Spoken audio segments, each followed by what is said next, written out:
In this video, I'm going to show you how you can get the G6 filter on TikTok, no matter if you're on Android or iOS. So this works on both devices. Now, it's actually quite simple. You want to open the TikTok app on your phone and you want to click on the plus icon as if you're about to post a brand new TikTok. So click on that plus icon.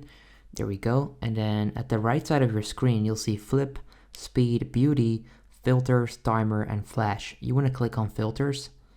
And then you'll see all of these, right? You want to click on portrait, which is automatically selected.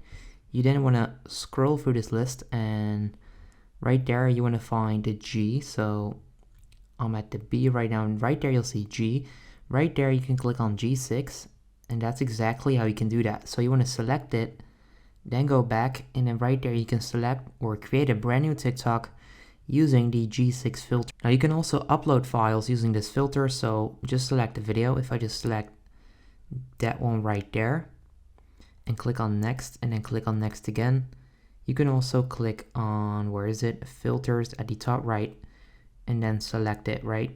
So it doesn't matter if you're recording it live or you made an edit, but that's how you can get the filter. Now if you enjoyed this video, make sure you go ahead and leave a like.